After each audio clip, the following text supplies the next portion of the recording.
If that's not working, it's been replicated by Italians.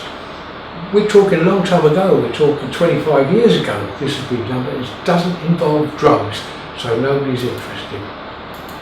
But if those if sulfation is not working properly, there are many things that happen. Guts become more leaky, hormones don't work, toxic substances are not removed from the system. That is important. So pesticides, heavy metals and things, if you get them in your body, you're not going to be able to get rid of them as easily as other people if that's not working. Just remember that now. Now you can forget that and move on. But there are other strange things that have been found in autism as well.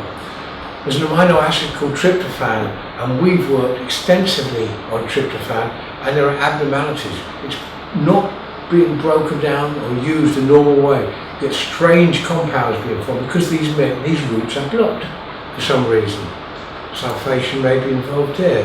Certain neurotransmitters, the serotonergic paths, can't be removed from the brain. And so a lot of the families have got similar issues, and so you get migraines, particularly in mothers and people with autism. These things occur. And methylation pathways in particular, these methylation pathways are used extensively throughout the body for all sorts of things. This is new, so I'll explain a little bit more about that. And the homocysteine pathway is disrupted as well. But there it is, and we do this test, we look for every component there so you can see quite where the blockage is and what to do about it if people want to do so. So the metabolic pathway that you don't see in a human being is rather like the London Underground system. It's like this, with different things. So if there's a blockage here, and you cannot get from Leicester Square to Tottenham Court Road by that route, you go another route. You can go up there on the Piccadilly line, then take the Central line through to Tottenham Court Road. And that's how the body works. If one route is blocked, it finds another route to do it. But there are effects of it. But the biochemical system is much more complex than the London Underground system. There it is, all the different things going on all over the body. And what we've got is problems all over this thing that are wrong in people with autism. We've got things wrong here, we've got things wrong here, we've got things wrong up here, up here, up here, all over. There's things wrong. And people have recorded these things and report on them, and we spend a lot of effort trying to put this one right. Oh good, that's all right. But it doesn't make a lot of difference to the child with autism. There's something else. How can you have one thing affecting things all over the body in this way? Well, there was a solution. The solution has been known a long time, but nobody believed it. It's to do with what's called redox balance. Many reactions in the body, like the immune system, when the immune system kills off a bacteria, it injects it with peroxide, hydrogen with peroxide, and it kills it. And other things produce peroxide, and it gradually puts up the oxidative value there. And the opposite of that, reducing it, is the opposite, reduction. There's a redox balance going on in the body.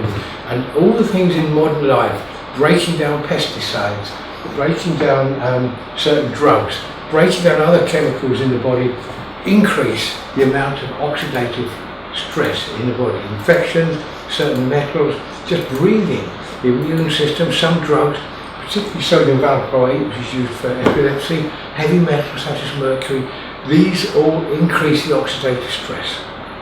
And you've got other mechanisms to get rid of it, to reduce it again. Glutathione is the main one, which requires selenium to do that.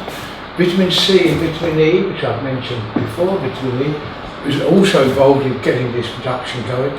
Cellulose plasmin and transferrin and things called peroxidase enzymes are all used to sort of keep this balance right. It's a bit like temperature.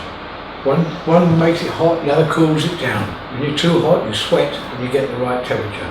And that's what the body's trying to get into this balance. You can have the same thing with acidity. Things make it too acid, and other things try and make it basic to neutralise that. This is exactly the same thing, but with redox potential, it's called. And if this is disrupted, reactions all over the body will be affected. And much of research now, particularly that coming from Saudi Arabia, is focusing on these sort of areas. These do not attract the attention of drug makers because it cannot be treated in that way. But it's the sort of thing which parents and people who are supportive of is going to make a difference. A friend of mine, Sid Baker, said his principle was, if anything is causing harm, remove it. If anything is in short supply, add it. That's a basic idea that makes sense. Carl Reichelt described the effects that it's going to affect people in different ways. If you have a dam in a river, the effects on the river are going to depend on the topography, on the landscape. If there's a dam in a river in Norway, you'll get a big, deep lake there, a fjord there, and dryness this side. If it is in the Nile Delta, you'll get a huge, swampy lake being formed there. And we are different, we're all human beings with different things. We get the same thing happening to us, but producing different effects. But it's not so difficult to find out what is going on. You don't need highfalutin drugs to treat each of these things individually if we can get a basic mechanism.